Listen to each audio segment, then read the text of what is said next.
Yeah, let's go. Look more genders attack, you about to go back. Something else, freestyle. Let's go, motherfucker. No. Yeah, în viață sunt altceva sau mai pregătește sunt something else. Că am fost și la bine și la rău și nu prest interes.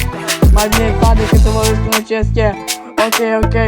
Respect de la cei mai mici până la cei mai mari. Ușor am rămas fără adversari. Am făcut un zile că făcut să n-am mai să la saltă. Să nu te lași clipași că ziua ta va veni cu credință. Și să nu fii lași something else. Yeah, motherfucker. Yeah, în viață sunt altceva sau mai pregătește sunt something else. Că am fost și la bine și la rău și nu prest interes. Mai bine ta decât să vorbesc până ce yeah. Ok. Respect de la cei mai mici până la cei mai mari. Ușor am rămas fără adversari. Am făcut un zile că făcut să n-am mai să abia saltă. Să nu te lași clipași că ziua ta va veni cu credință. Și să nu fii lași something else. Yeah, motherfucker. De calibu și voce înaltă, cine ar fi crezut vreodată că o să-mi depășesc fricile și limitele ca un simbol la maraton. Ușor aprins la până în Polonia, something else. În loc să le cer scuze că ești diferit, ar trebui că sunteți la fel. Dar nimic nu mă oprește, nici ultimul model, nu mi-e frică de niciun nume. Istorie plină de legi de capitale, de ce mi-a fi frică de unii și mai puțin la alții, something else.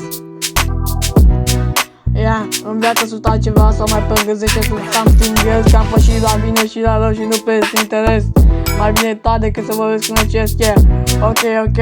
Respect de la cei mai mici până la cei mai mari. Ușor am rămas fără adversari. Am făcut un zile că făcut să n-am mai să abia saltă.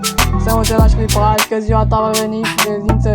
Și să nu fii lași something else. Yeah, motherfucker. Mi-a tot fără frică și încă nu ezitez. Când toți parcă au dat de durere, dau pas înapoi, dar eu înaintez. Am puțin prieteni, ne vedem ca rar, dar contează cu cine îți petreci timpul cel mai bine, nu cel mai mult degeaba. Fără grabă, gata, te dau un celor ca să vei doar alta. Something else. În viață sunt altceva sau mai pregătește sunt something else. Că am fost și la bine și la rău și nu prest interes. Mai bine ta decât să vorbesc până ce yeah. Ok.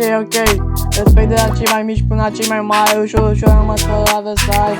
Am făcut un zile că făcut să n-am mai să abia saltă. Să nu te lași clipași că ziua ta va veni cu credință. Și să nu fii lași something else. Yeah, motherfucker.